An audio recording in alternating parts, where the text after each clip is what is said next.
estar com vocês novamente. Como vocês sabem, nós estamos seguindo o Vem Segue e hoje, essa semana, é 1º Nef de 11 a 15, sendo que hoje é o capítulo 15 de 1º Nef. Vamos lá então? E aconteceu que depois de haver sido arrebatado no espírito e visto todas as coisas, eu, Nef, voltei à tenda de meu pai. E aconteceu que vi meus irmãos e eles discutiam entre si quanto às coisas que meu pai lhes dissera, pois ele verdadeiramente lhes dissera muitas coisas grandiosas que era de difícil compreensão, a menos que se perguntasse ao Senhor. E como eram duros de coração, não procuravam o Senhor como deviam. Então eu, Nef, fiquei pesaroso com a dureza de seu coração e também por causa das coisas que tinha visto e sabia que haviam de acontecer inevitavelmente por causa da grande iniquidade dos filhos dos homens. E aconteceu que fiquei abatido por causa de minhas aflições, pois considerava-as maiores que quaisquer outras, por causa da destruição de meu povo, pois eu vira a sua queda. E aconteceu que depois de haver recuperado as forças, falei a meus irmãos, perguntando-lhes o motivo das discussões. E eles responderam: eis que não podemos compreender as palavras de nosso pai concernentes aos ramos naturais da oliveira e também aos gentios. E disse-lhes eu: haveis perguntado ao Senhor? E eles responderam: não perguntamos, porque o Senhor não nos dá a conhecer estas coisas. Eis que eu lhes disse: por que não guardais os mandamentos do Senhor? Quereis perecer por causa da dureza de vosso coração? Não vos lembrais das coisas que o Senhor disse? Se não endurecerdes vosso coração e me perguntardes com fé, acreditando que recebereis, guardando diligentemente os meus mandamentos, certamente estas coisas vos serão dadas a conhecer. Eis que vos digo que a casa de Israel foi comparada a uma oliveira pelo Espírito do Senhor que estava em nosso Pai. E eis que não fomos nós desmembrados da casa de Israel, e não somos nós um ramo da casa de Israel? E agora, o que nosso Pai quer dizer sobre o enxerto dos ramos naturais por meio da plenitude dos gentios é que, nos últimos dias, quando nossos descendentes tiverem degenerado, caído na incredulidade, sim, pelo espaço de muitos anos e por muitas gerações, depois que o Messias se manifestar em pessoa aos filhos dos homens, então a plenitude do evangelho do Messias chegará aos gentios, e dos gentios aos remanescentes de nossos descendentes. E naquele dia virão os nossos descendentes a saber, que são da casa de Israel, e que são o povo do convênio do Senhor, e saberão daí quem eram seus antepassados, e terão também conhecimento do Redentor e do Evangelho que foi por ele ministrado a seus pais. Portanto, virão a conhecer seu Redentor e os pontos essenciais de sua doutrina, para que saibam como chegar a ele e ser salvos. E aí, naquele dia, não se regozijarão e não darão graças ao seu eterno Deus, sua rocha e sua salvação? Sim, naquele dia não receberão vigor e alimento da verdadeira videira? Sim, não virão eles para o verdadeiro rebanho de Deus? Eis que vos digo sim. Eles serão lembrados em outra vez pela casa de Israel. Serão enxertados, sendo um ramo natural da oliveira, na oliveira verdadeira. Isto é o que nosso Pai quer dizer. E Ele quer dizer que isso não acontecerá senão depois de haverem sido dispersos pelos gentios.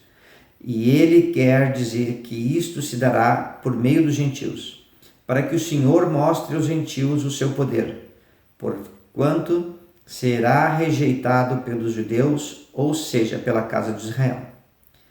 Nosso Pai não falou, portanto, apenas de nossos descendentes, mas também de toda a casa de Israel, indicando o convênio que haveria de ser cumprido nos últimos dias, Convênio este que o Senhor fez com o nosso pai Abraão, dizendo: em tua semente serão benditas todas as famílias da terra. E aconteceu que eu, Nefe, falei-lhes muito sobre estas coisas. Sim, falei-lhes sobre a restauração dos judeus nos últimos dias. E repeti-lhes as palavras de Isaías, que falou sobre a restauração dos judeus, ou seja, da casa de Israel. E depois de sua restauração, não serão mais confundidos nem dispersos. E aconteceu que disse muitas palavras a meus irmãos, de modo que se tranquilizaram e humilharam-se perante o Senhor. E aconteceu que me falaram novamente, dizendo: o que significa isso que nosso pai viu num sonho? O que significa a árvore que ele viu? E disse-lhes: era uma representação da árvore da vida.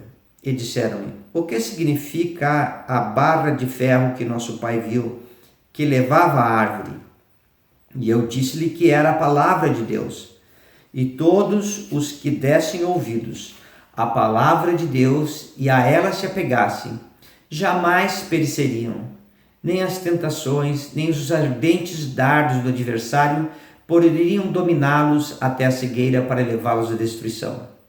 Portanto, eu, Nefe, exortei-os a darem ouvidos à palavra do Senhor.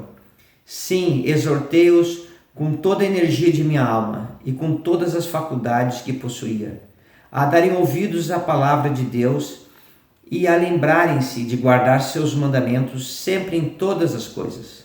E disseram-me: o que significa o rio de água que nosso pai viu? E respondi-lhes que a água que meu pai viu era imundície, e sua mente estava tão absorvida com outras coisas que não observou a imundície da água. E disse-lhes que era um horrível abismo que separava os iníquos da árvore da vida e também dos santos de Deus. E disse-lhes que era uma representação daquele horrível inferno que o anjo me dissera estar preparado para os iníquos. E disse-lhes que nosso pai também viu que a justiça de Deus separava os iníquos dos justos, e que seu resplendor era como uma chama de fogo, que sobe eternamente para Deus e não tem fim. E disseram-me: significa isso o tormento do corpo nos dias de provação? Ou significa o estado final da alma depois da morte do corpo físico? Ou refere-se a coisas que são terrenas? E aconteceu que lhes disse que era uma representação tanto de coisas físicas como espirituais, pois chegaria o dia em que seriam julgados por suas obras. Sim, mesmo as obras feitas pelo corpo físico nos seus dias de provação.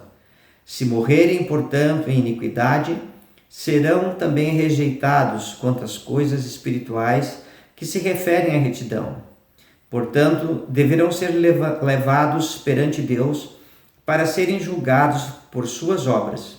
E se suas obras tiverem sido imundas, eles serão imundos. E se forem imundos, não poderão habitar o reino de Deus. E se habitassem, o reino de Deus seria também imundo.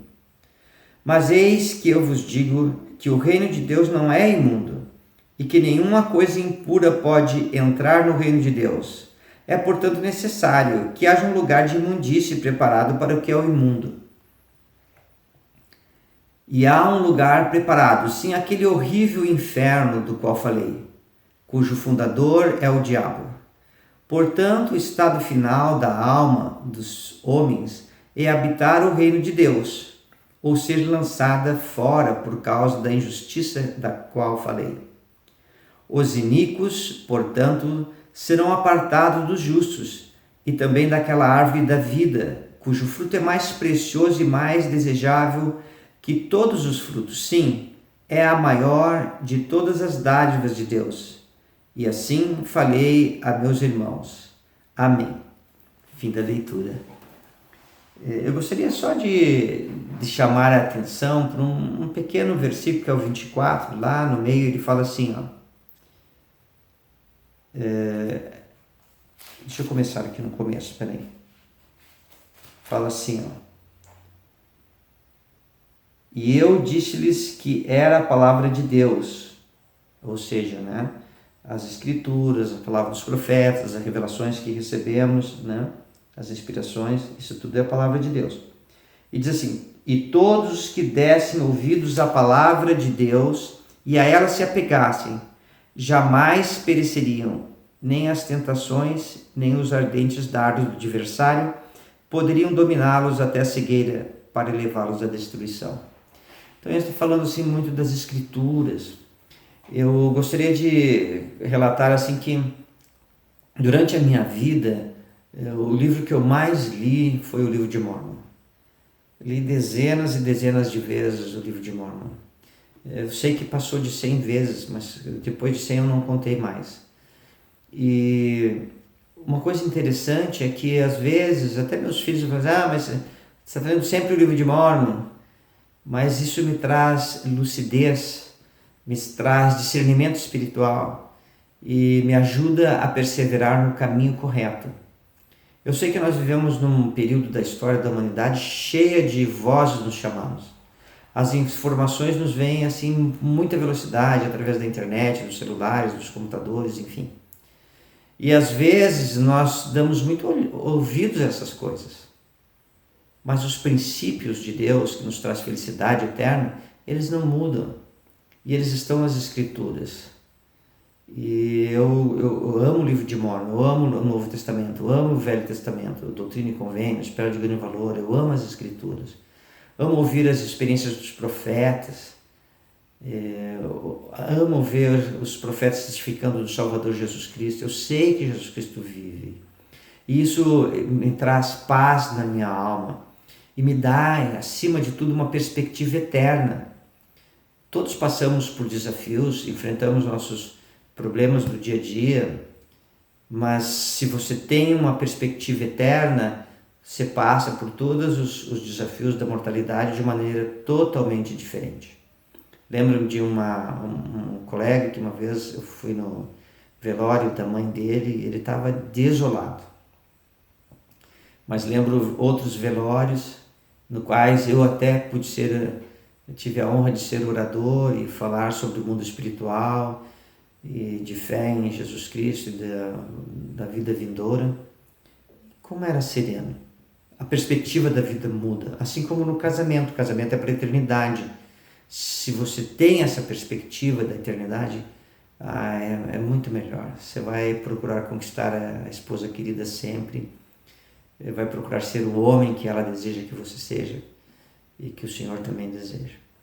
E eu deixo essas considerações, essa leitura em nome de Jesus Cristo. Amém.